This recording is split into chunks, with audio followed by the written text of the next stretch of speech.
उबाड़ो के करीब रोंती शहर को मीरपुर माथेलो और डेरकी से मिलाने वाली मोहम्मदपुर लिंक रोड अरसा दराज से टूट फूट का शिकार है। खस्ता हाल सड़क के बायस हादसात मामूल बन गए। इलाका मकीनों को शदीद मुश्किलात और दुश्वारी का सामना है। अहले इलाके ने बताया कि ठेकेदार रोड पर पत्थर डालकर गायब हो गया, जिसके बायस दौरे अजाब में मुब्तला हैं।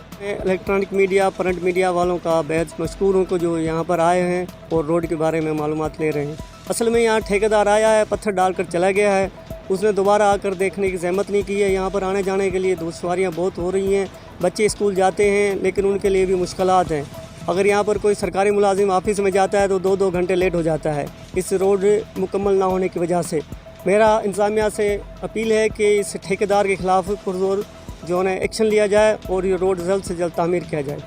इलाका मकीनों ने डिप्टी कमिश्नर घोटकी और आला हुकाम से नोटिस लेकर ठेकेदार के खिलाफ कार्रवाई और मोहम्मदपुर रोड जल्द मुकम्मल करवाने का मुतालबा किया है।